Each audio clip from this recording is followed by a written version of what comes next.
Regresamos con más Despierta con CDN. Un gusto para nosotros tener en este espacio, arrancando esta hora, a Servio Tulio Castaños, vicepresidente ejecutivo de Finjus. Muchísimas gracias por estar acá. Muy buenos días, ¿cómo estás? Gracias por la invitación, Catherine, Yulisa, Nelson. Nada. Es un placer. A su disposición. Para mí es un lujo, ¿eh? Todo un gusto también para nosotros. Bueno. Servio Tulio, vamos a arrancar por agenda legislativa. La prensa nacional recoge hoy varios proyectos que ustedes consideran como institución deben ser priorizados allí en la Cámara de Diputados, en el Senado de la República. ¿Cuáles son, consideras tú? Vamos a hablar de tres porque el tiempo no nos da para mucho más, y expliquemos por qué puntualmente eso no debe ser prolongado en el tiempo. Bueno, hay yo te diría que una mora congresual, esa es la realidad. O sea, así como se habla de una mora judicial, hay una mora congresual. Porque a la luz de la proclamación de la Constitución del 2010, evidentemente de que la Constitución manda a que el Congreso, a los fines de hacer operativo el texto constitucional, se aprobaran una serie de leyes. Bueno, pero vamos a comenzar con la que ha generado el mayor de los debates, el Código Penal. El Código Penal, el debate se ha limitado, digámoslo así, a todo lo que tiene que ver con las causales.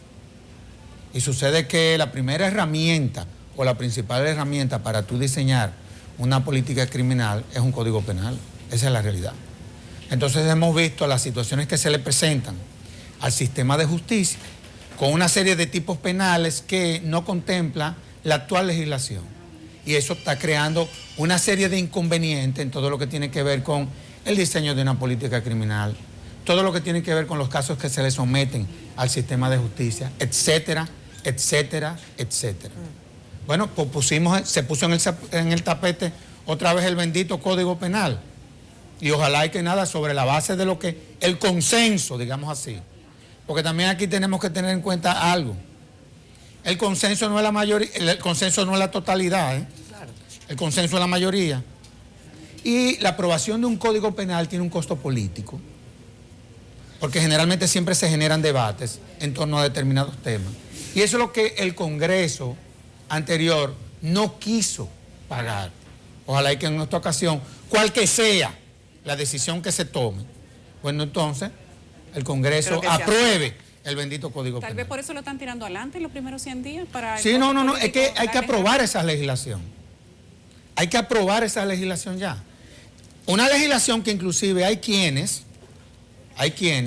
sobre todo los jóvenes que manejan la hermenéutica de la cientista penal, dicen que sigue siendo conservador. Imagínate tú.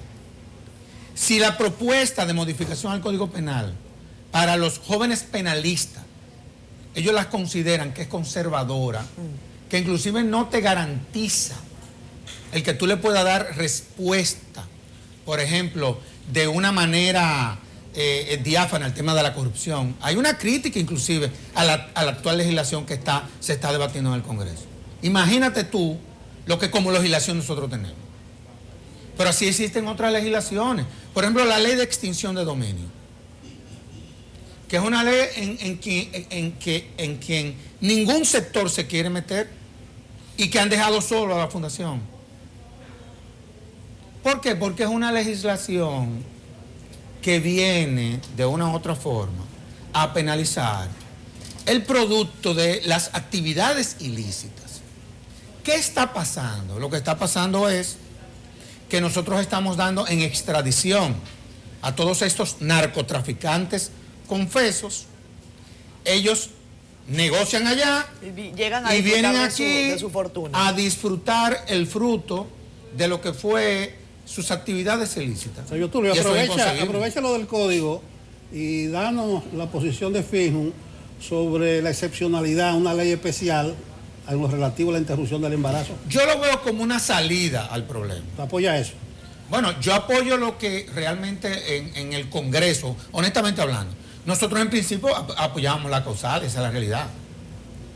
Ese fue el discurso de la Fundación, que eso estuviera dentro del Código Penal. Ahora, evidentemente hemos visto que eso se ha convertido en un obstáculo para que el Código no se apruebe. Y nosotros quisiéramos que el Código Penal se apruebe. Si la solución es llevar eso a una ley especial, bueno, si esa es la solución que ellos entienden, porque aquí hay algo, Nelson.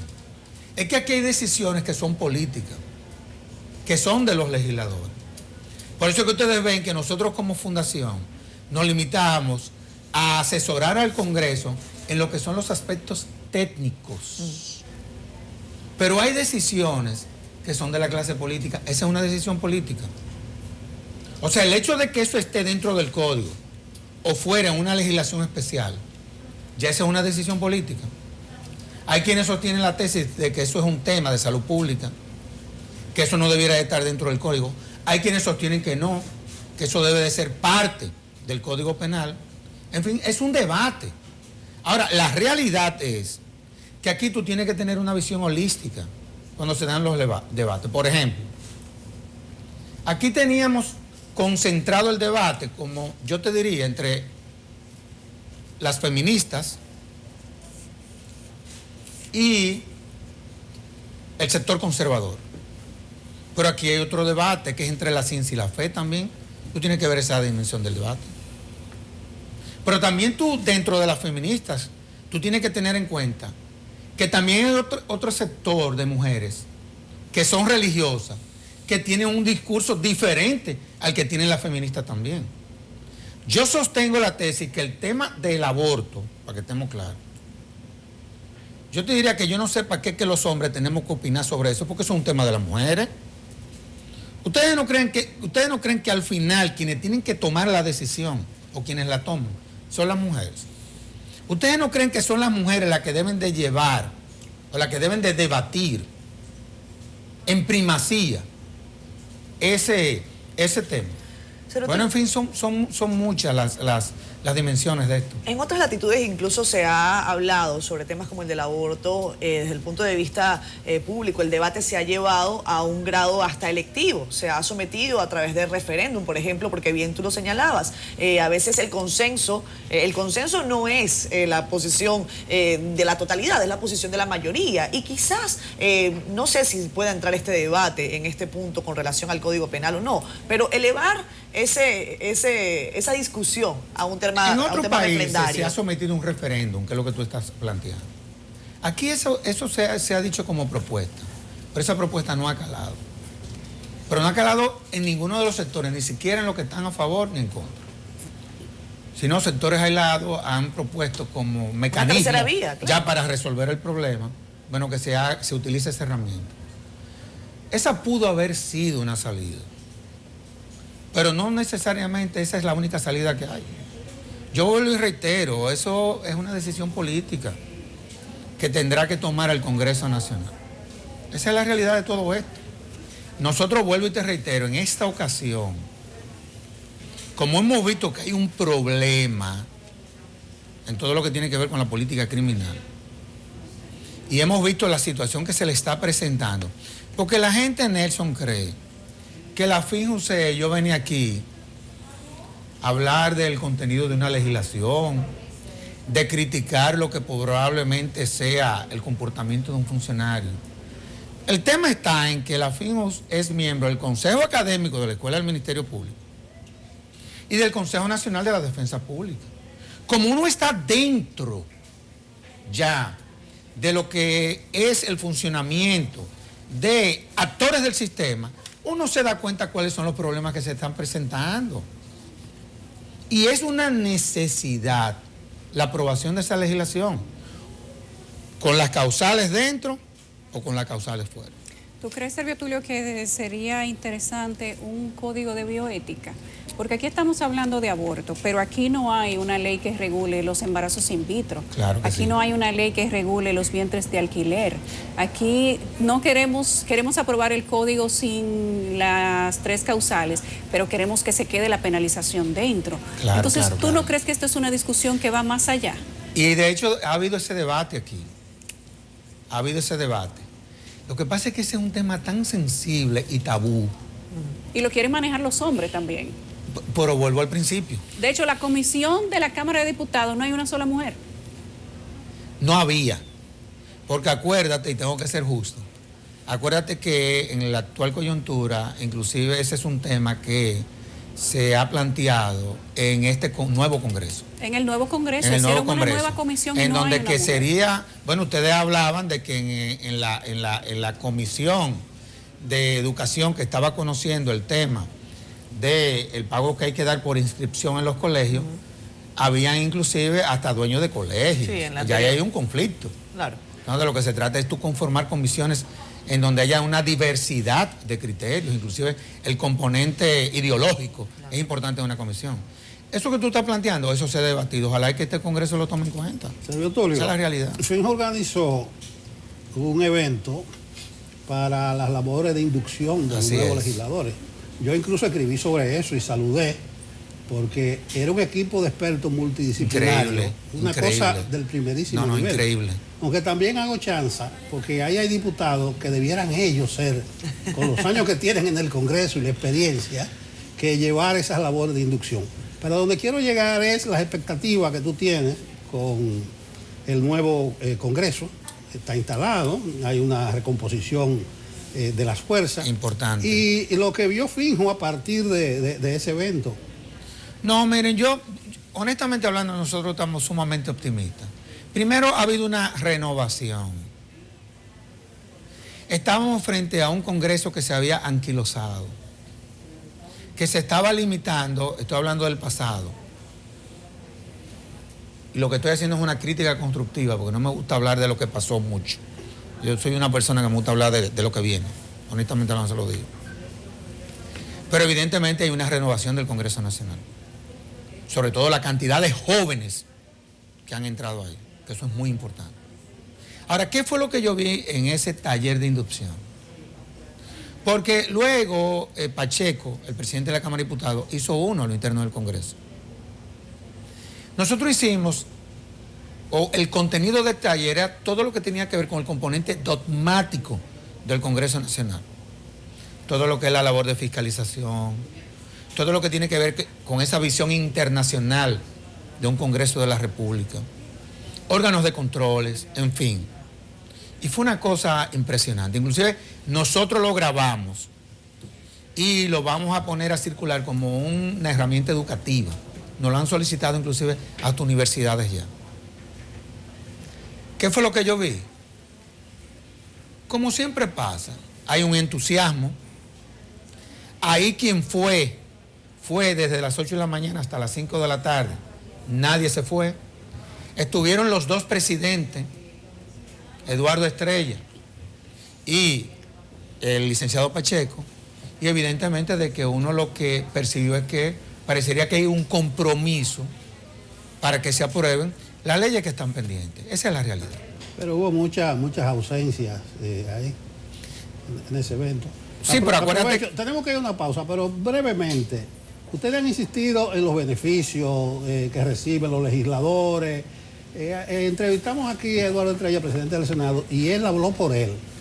Bueno, yo renuncié a esto, y lo dijo muy claro. Es muy diverso y cada quien tiene su opinión. Claro, cada quien tiene su forma de ver la vida también. Entonces, pero probablemente no prospere. Lo importante es que alguien empiece y comience a dar el ejemplo. Y por ahí se vayan. Siempre hay un principio. O sea, tú desmontar lo que yo te diría que ha sido una estructura que se instaló en el Congreso Nacional, no te creas que eso es tan fácil. No te creas que eso es tan fácil. Te lo digo porque uno viene ligado al Congreso Nacional desde hace muchos años y no es fácil eso. No te va a ir fácil todavía aquí, Sergio Tulio. Esto tiene una segunda vuelta. Ajá. Vamos a una pausa y volvemos. Regresamos a Despierta con CDN. Servio Tulio Castaño, vicepresidente de FIJUS, está con nosotros hoy. Antes de salir del tema del Congreso, Servio Tulio, la ley de fiscalización y control del Congreso y la ley de indultos, ¿qué tú crees que debe y que va a pasar con eso? Bueno, la ley de indultos ya hay una decisión inclusive hasta del Tribunal Constitucional que exhorta, porque hay sentencias del Tribunal Constitucional que son exhortativas. Sí.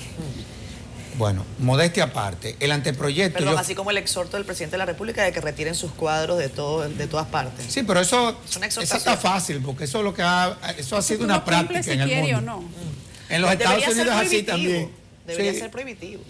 Pero yo no veo que esas cosas sean como tan relevantes, como que tenemos problemas que son más importantes que eso.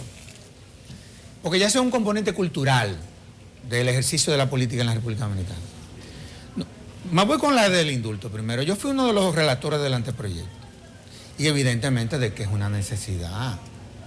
Porque a fin de cuentas el indulto, para que la gente entienda, que es una figura que se establece desde la Constitución, lo que es una herramienta que te garantiza un contrapeso entre el Ejecutivo y el Poder Judicial. Una figura importantísima. Fíjate que el presidente Medina no indultó a nadie en 8 años. Porque no hay una ley. No, y eso antes se manejaba como de otra forma. Porque los niveles de desórdenes, ¿tú entiendes? Aquella comisión No, que indultaron 500 y pico. El presidente Medina no indultó a nadie, no pudo, porque no hay ley. Oigan, y en principio eso es un contrapeso. La ley de fiscalización del Congreso se está trabajando y yo creo que se va a aprobar. Porque es una herramienta, imagínate tú, si la principal función del Congreso Nacional es la de que es el órgano de control y fiscalización, porque hay uno que administra y otro que controla al administrador. Esa atribución del Congreso de fiscalizar, eso ha sido una quimera aquí. ¿Pero por qué, entre otras cosas? Porque no hay una legislación que lo regule. Esa es otra deficiencia y otro compromiso de este Congreso Nacional. Parece, porque eso lo hablaba yo con el presidente del Senado y con el presidente de la Cámara de Diputados, que esa va a ser una de las legislaciones que se va a aprobar. O sea que yo creo que esa es una buena noticia. Pero así como esa, y tú sabes muy bien, hay una ley que a mí me interesa, porque yo tengo un compromiso histórico, por muchísimas razones. O la reforma al sistema de compras y contrataciones. Claro, tú tuviste duras críticas. Que ustedes saben muy bien que el sistema de compras y contrataciones se diseñó como una herramienta para financiar el sistema político en la República Dominicana. Sí. Entonces, como estamos hablando de cambio, como estamos hablando de transparencia, como estamos hablando de ver de qué forma podemos ser eficientes desde el Estado, bueno, ahí tenemos al director de compras y contrataciones, ya quejándose de lo que encontró. Sí.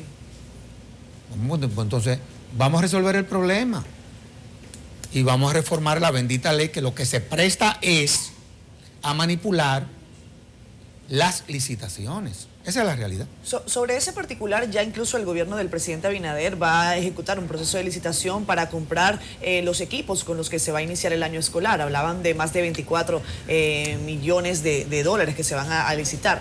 Sobre ese particular, dice el director nuevo de contrataciones que no debe ser un organismo externo. O sea, critica la situación del PNUD. Sí, el problema es que hay que entender al presidente de la República. Si yo hubiese sido él, Dios me libre, pero si hubiese sido él, yo hubiese hecho lo que él hizo. Te voy a decir por qué.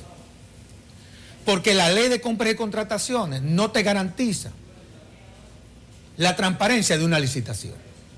Y él lo que está tratando de cuidarse, su imagen. Por eso es que tuve el Tribunal Constitucional, señores, tuvo que recurrir al PNUD, porque no creen en esa legislación. David Collado, cuando fue alcalde, se olvidó de todo el mundo y se fue al PNUD. Y la actual alcaldesa también. Y la actual alcaldesa también. Pero en el fondo, ¿por qué? ¿Qué es lo que pasa? Pero no es ilegal, esa es la pregunta. Mira, ese es un debate que hay. Para mí no lo es. Honestamente hablando te lo digo.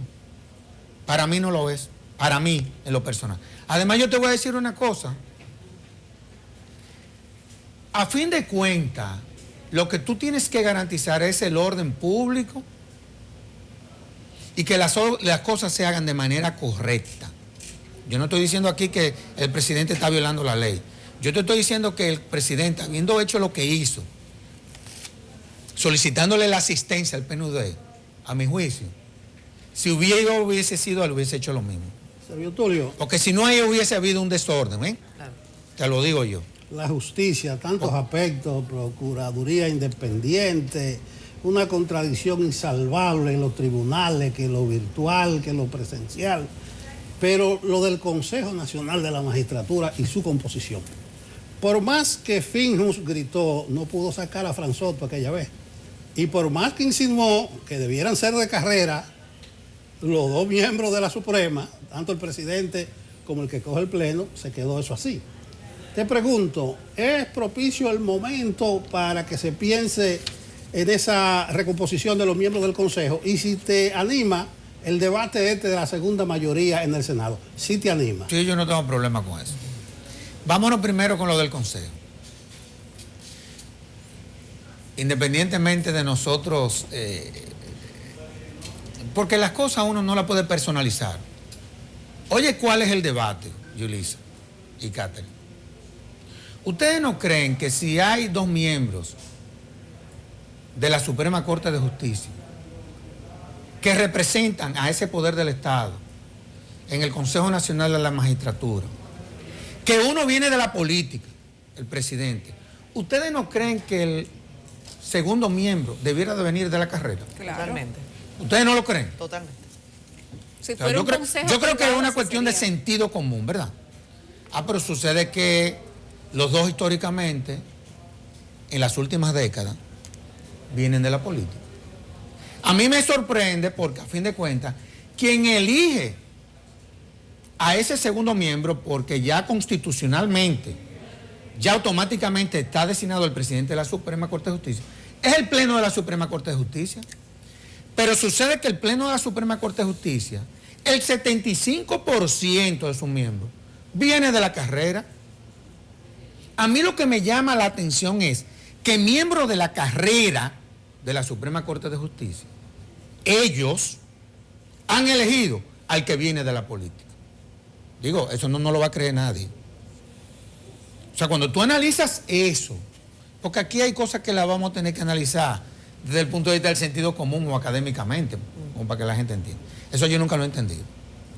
Todavía no se ha elegido. El Pleno de la Suprema Corte de Justicia no ha elegido al que deberá de representarlo, que eso va a ser en enero ya. Porque en enero hay que cambiar a 4 jueces del Tribunal Constitucional. Y ahora vienen también los jueces del Tribunal Superior Electoral. Y hay que cambiar a un miembro de la Suprema Corte de Justicia. Ya eso viene ya. Entonces yo espero que el Pleno, ¿verdad?, que sus 75% son de carrera, elija como el segundo representante a uno que sea de carrera para que los represente, pienso yo. Eso por un lado. Con relación a lo de la bendita segunda mayoría, aquí se ha presentado un debate interesantísimo, porque aquí se están presentando cosas que nunca se nos habían presentado. El tema está en que, evidentemente, hubo un partido que sacó más senadores que otro. Que en principio, se pudo determinar que como sacó más senadores, bueno, pues era la segunda mayoría. Hubo uno que sacó 7 y otro sacó 5. Perfecto. Pero ¿qué sucede? Esos partidos fueron en alianza también. Y las alianzas, una vez concluye el proceso, según la ley, se diluyen, no existen.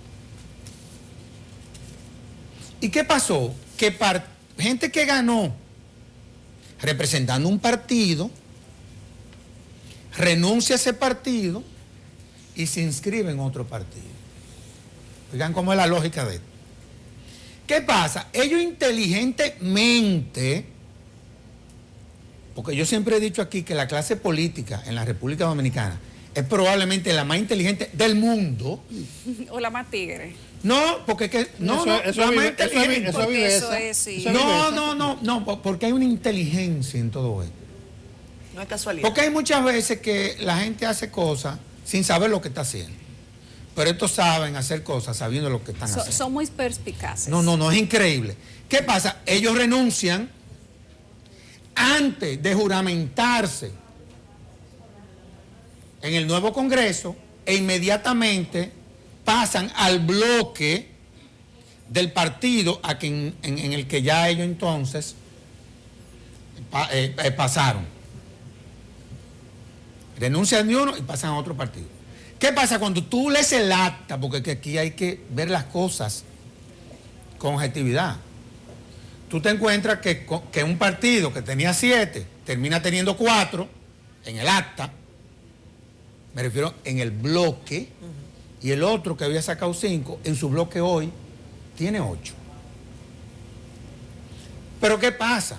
Cuando tú te vas a la Constitución habla y establece que como segundo mayoría es lo que tenga mayor representación, es la segunda mayoría representada en el Congreso Nacional. Entonces, cuando tú te vas a los bloques, tú te encuentras que hay uno que tenía menos representación, que tiene más ahora representación en el Congreso Nacional.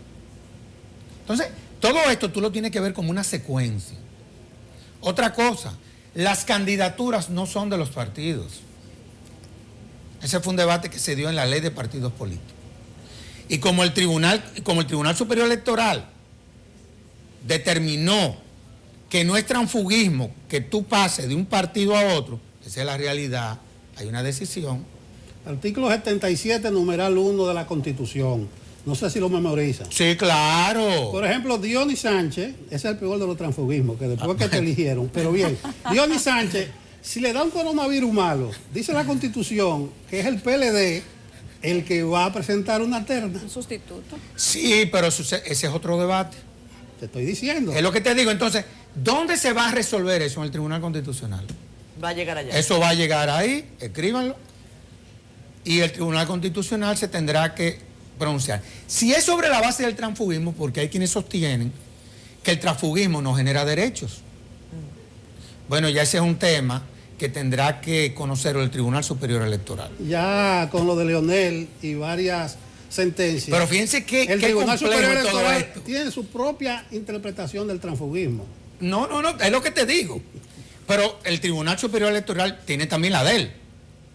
Entonces son tantas cosas, y por eso nosotros como fundación, como este es un tema ya que lo va a tener que decidir el Tribunal Constitucional, nos hemos limitado a explicar cuál es el contexto jurídico de todo esto.